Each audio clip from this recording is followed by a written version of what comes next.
నమస్తే welcome to D24 news.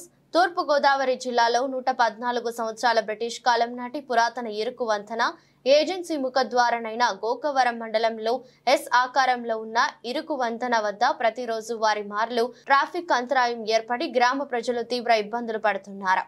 ఇటీవల కాలంలో ప్రజాప్రతినిధుల చేతుల మీదుగా ప్రారంభమైన ఈ వంతెన ఒక్కసారిగా నిలిచిపోయింది। ఇప్పటికే అధికారులు స్పందించడం లేదు। శిథిల స్థాయికి చేరుకున్న ఈ వంతెనపై వాహనాలు నడవాలంటే వాహనదారులు భయభ్రాంతులకు గురవుతున్నారు।